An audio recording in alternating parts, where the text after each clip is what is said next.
मोदी जी, अब लगभग आखिरी दौर आ गया है चुनाव का। क्या जो आपने लक्ष्य तय किया था 400 पार का, आपको लगता है कि वो पार हो रहा है? क्योंकि विपक्ष तो कन्विंस्ड है कि ऐसा नहीं हो रहा है। वो कह रहे हैं कि 220 240 होगा। आखिरी दौर शब्द प्रयोग किया आपने। मुझे उसमें बहुत सी चीजें नजर आ रही है। एक, हमारा एक नया दौर शुरू होगा, उसका उसके अंदर संकेत है। दूसरा,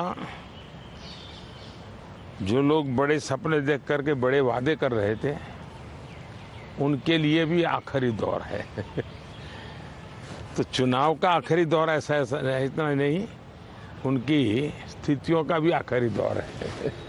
प्रधानमंत्री जी, आरक्षण इतना बड़ा मुद्दा इस बार कैसे बन गया? आप तो माइक्रोचिप्स और मैन्युफैक्चरिंग, इस पे बात हो रही थी, लेकिन आपको बार बार हम आरक्षण पे बात करते हुए क्यों देखना पड़ रहा है?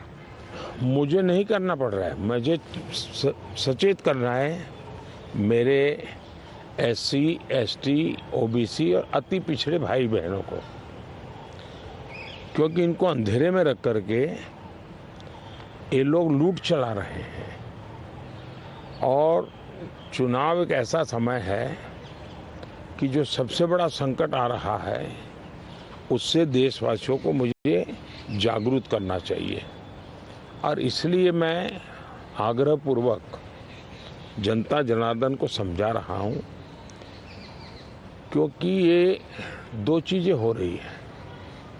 एक, भारत के संविधान की मूल भावना का हनन हो रहा है,